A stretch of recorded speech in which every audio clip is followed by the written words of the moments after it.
Sumasama na loob. Opo, masama na ang loob nito mga kausap natin na sila Arnie. Dahil sa tuwing sumasapit daw ang kanilang monthsary at anniversary ng jowa niyang si Joseph, wala raw itong pakialam. Ang depensa naman daw ng kanyang boyfriend, hindi naman daw kasi kailangan na i-celebrate pa yan. Yung special dates nila o yung special date nila, ayaw na i-celebrate. Bakit kaya? Kaya ito pong sila Arnie, nagdadalawang isip tuloy kung makikipag-settle down nga ba ito sa kanyang jowa. Kaya kausapin na nga po natin, La Arnie, magandang tanghali sa'yo. Hello po, magandang tanghali po. Maraming salamat. Alam mo, hindi lang ikaw ang mga nag-message sa amin na namomroblema. Bakit ba parang pinalalampas na lang ng mga jowa nila yung mga special dates o yung monthsary, yung anniversary. So, kailan ba ang monthsary ninyo? Every 23 po of the month. Every 23rd of the month. Ibig sabihin, sumama na naman loob mo. Nito lang October 23. Nag-expect ka na naman. Ganun na nga po. Nako. Pero ito, La Arnie, gano'n na kayo katagal? Kasi may, sabi mo, pati anniversary. So matagal na kayo na mag-on nitong si Joseph?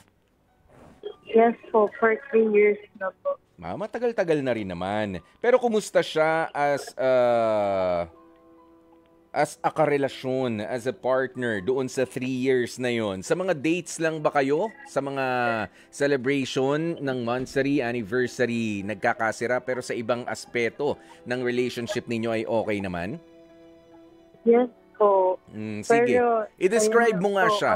I-describe mo nga itong si Joseph, kung papaano siya sa ibang mga araw. Bukod kapag dumarating ang 23rd of the month.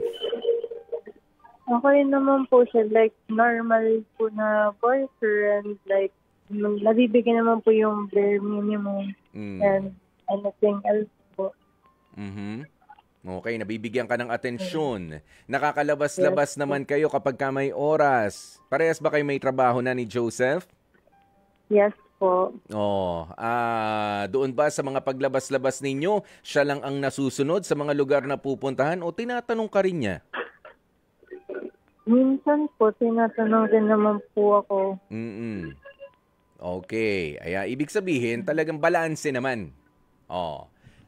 Siya ba ay nararamdaman mo na talagang mahal ka nitong si Joseph sa mga pinaggagawa niyang effort naman sa inyong relationship? Sa tingin ko, mahal naman po ako. Kasi ayun nga po, okay naman po kami.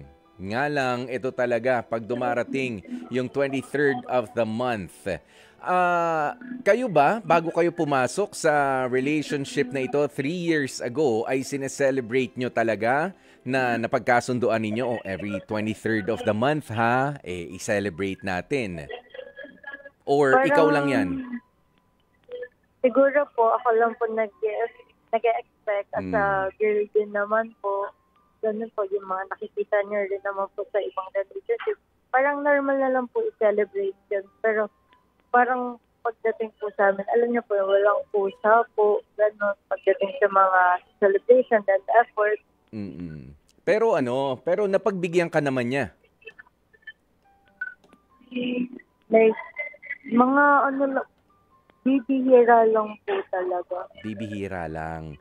Alam mo, sometimes, you just have to manage your expectations. Okay? Katulad niyan, 3 taon na kayo na mag-on. At every 23rd of the month, may issue. May ine-expect ka every 23rd of the month. Yes po. Hindi mo pa ba natatanggap na ayaw nga ni Joseph na every 23rd of the month na nakakahon kayo roon sa date na yon to celebrate ang pagtanggap ninyo sa isa't isa, lalo pa nga nag-anniversary na kayo. Pagka-anniversary ninyo, dyan medyo kakampihan kita dyan. May preparasyon ba naman itong si Joseph? Hindi po. Kasi even birthdays po, hindi rin po kami nagsa-celebrate. Ay, teka. Birthday mo at birthday niya? Yes po. Hindi nagse-celebrate. Oh, ito naman. Sige, isang practical na tanong. Kumusta ba ang financial standing nitong si Joseph? Baka naman kasi 'di ba, baka we are expecting na, oy, bibilian niya ako ng ganito, i-treat niya ako sa ganon. Pero alam mo na, nagtitipid din yung tao or wala rin naman talagang kakayahan. Pero yung katawan niya, yung presensya niya, yung pagmamahal niya sa iyo, yun talaga ang regalo niya. In fact naman po, stable naman po yung income and sometimes na po may extra. Pero, okay. Pero kapag lang po, nakakaano lang po na hindi ma-celebrate. Kasi even small celebration po, it's a celebration pa rin. Okay. Nakakaano lang na hindi pa rin nasa-celebrate. Hindi pa rin. In maliit na bagay. Sige, labas tayo dun sa usapan ninyo sa anniversary, sa monthsary, 'di ba? I mean, dapat nakapag-adjust ka na in 3 years, ano? Sa relationship ninyo, medyo i-manage mo na nga yung expectations mo. Pero may binanggit ka, birthday mo, birthday niya, ayaw niya rin na i-celebrate. At may binanggit ka rin na kahit na small celebration, wala. Kahit kayong dalawa lang, wala. Yes po. Kahit ba sa bahay nila, hindi sila naghahanda? Walang ganon? Opo. Siguro po nakasanayan niya na rin po. Ikaw, naghahanda ka naman pagka birthday mo? Yes po. Sa amin po, nag-celebrate po kami lagi. Alam mo, feeling ko, Arnie, parang lungkot ka na sa nangyayari. Masaya ka pa ba sa relationship ninyo nitong si Joseph? Masyado na bang kumbaga sa lugaw, wala nang kalasa-lasa? Ha? Parang kanin na lang na nasobrahan sa tubig. Ano yung tawag doon? Parang na lang. Ha? Honestly po, parang nalalessen na po yung parang napipili po gawa po ng mga paulit-ulit na ganito. Ayan, pero sigurado ka ba? Alam mo, merong mga nagko-comment dito, ha? Ito, lalo na si Trina Loresca, sabi niya, real talk lang. Baka naman nga, sabi niya, sakit ng social media. Ayan. Baka nga, ikinukumpara mo yung pag-celebrate ninyo ng mga special dates ninyo doon sa mga nakikita natin sa social media. Hindi kaya ganoon, Arnie? Hindi naman po kasi just like what I've said po na kahit maliit lang po na celebration, okay na po. Basta alam nyo that day na nagsa-celebrate po kayo. Wala naman siyang problema sa pagiging makakalimutin? Wala naman po. Oo, nakapag pina-check up mo na ba? Kasi kung meron siyang mga bagay na nakakalimutan, maybe just maybe, meron siyang medical condition or baka meron siyang medication na pwedeng mag-cause na makalimot siya sa ilang mga bagay. Under medication ba siya? Wala naman po. Wala rin. Normal po lahat. Normal naman. Okay. Nga lang, masasabi mo ba na ang relationship ninyo ay umuunlad pa ba yan? Meron pa bang patutunguhan o nandyan ka na lang dahil sayang naka 3 years na eh. Pero I mean, hindi siya willing mag-adjust at ikaw naman ay waiting sa mga small celebrations, di ba? Yung mga considerations na ganoon. Medyo na-hurt nga rin naman ako kahit dun sa birthday man lang. Oo, walang nababati ka niya ng happy birthday.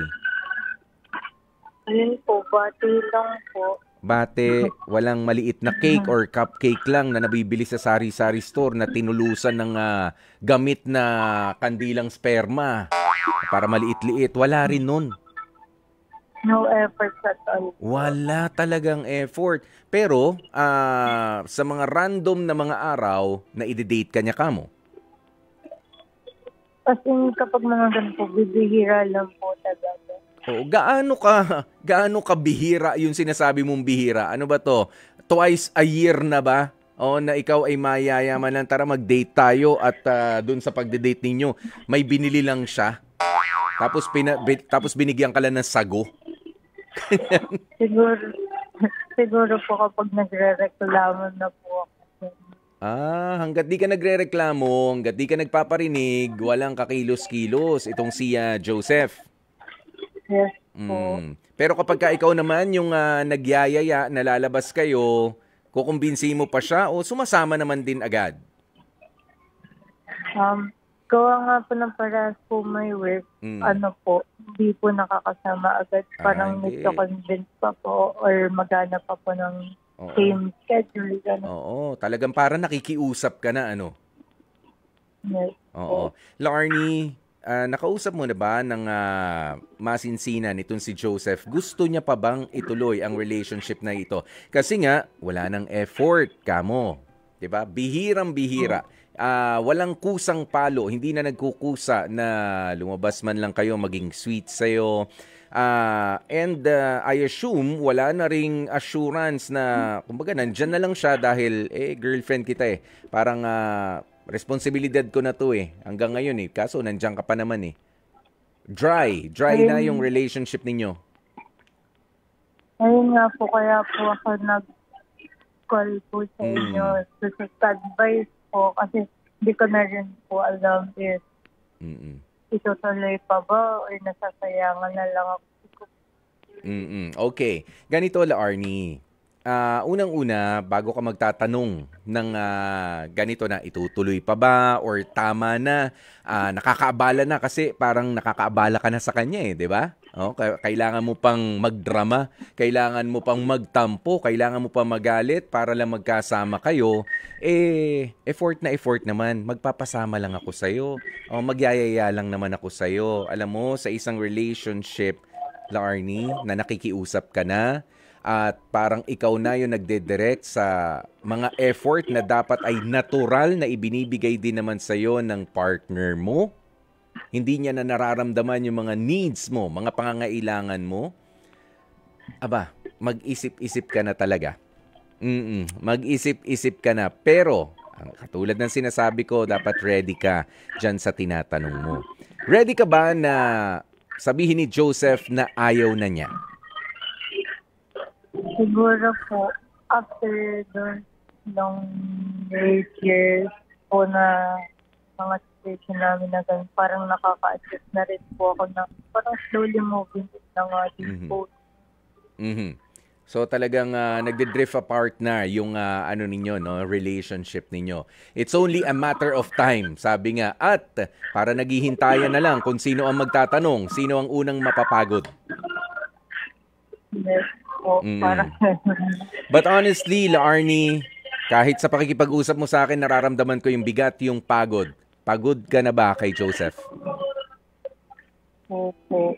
Well then, kung pagod ka na kay Joseph na para nakikiusap ka pa na hindi kasi dapat kapag kamahal mo ang isang tao kahit saan mong anggulo tingnan, hindi lamang yung paglapit niya, hindi lamang yung effort niya, hindi lamang yung mga salita na lalabas sa bibig niya, marami pang iba. Natural yan na dumarating, hindi dapat ipinakikiusap yan ng partner mo. Nandun ka na sa punto na ikaw na lang ang nagpapatakbo nung relationship ninyo na parang pilit mo na lamang na isinusubo dito kay Joseph na in a relationship pa tayo ha, ito gagawin mo, ito ang gagawin ko naman, dapat ganito.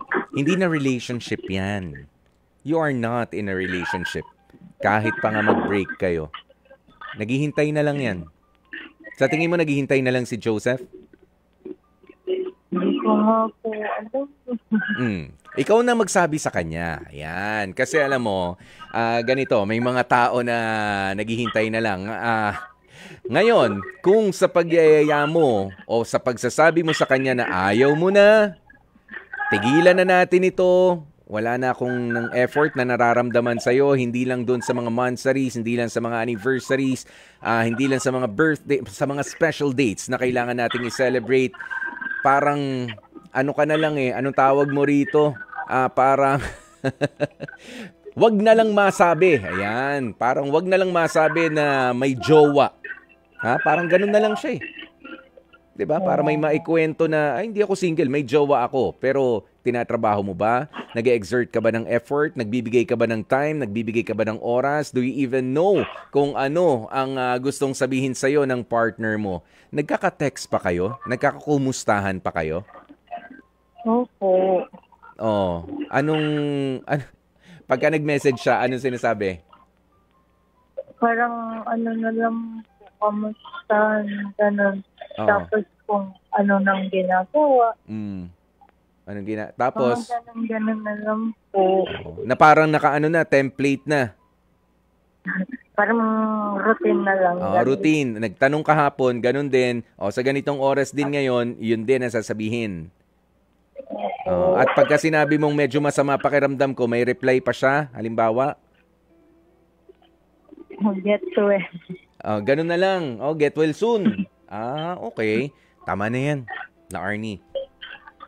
Tama na yan. Nakakapagod yung ganyang klase ng relasyon. Ikaw na ang mag-decide. But you just have to be ready, na ayaw mo na talaga. Ngayon, kung humirit siya na hindi magbabago ako, hindi, pakita mo muna na nagbabago ka bago natin ituloy ito.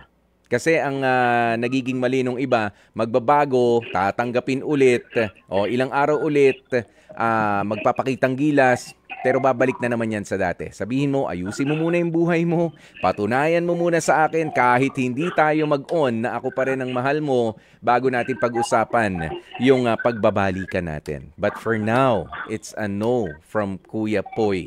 Tama na. Enough na, La Arnie. Thank you po.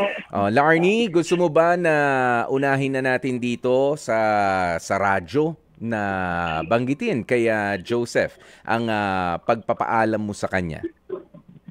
Are you ready? Okay lang naman po. Yes po. Okay, sige. Eto na ang pagkakataon mo. Magpaalam ka na sa kanya. Kung hindi mo masabi sa kanya, iparinig mo na lang sa kanya itong pag-uusap nating ito. Pero it's as if si Joseph yun nasa kabilang linya. Kaya naman, kung ano ang gusto mong sabihin, ito na yon. La Arnie, go. Siguro, that enough na kasi I have been through a lot na din naman. Siguro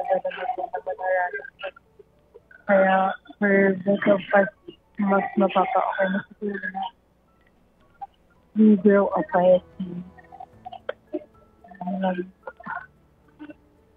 Parang pagod na talaga si La Arnie. Sige, hayaan ka na rin namin magpahinga at i-ready na nga ang emosyon mo para sa napipintong personal yung pag-uusap ng paghihiwalay nitong si Joseph. 'Di ba? Kapag wala na talaga, wala na, wag nang ipilit pa. Maraming salamat sa pagtawag, La Arnie. Thank you so much. Yan po. Mga kapatid, dito tayo sa totoo. Dito na tayo sa True FM. Mag-subscribe at mag-follow na sa social media accounts at True Network PH sa FB, Instagram, X na dating Twitter, YouTube, TikTok, and podcasts.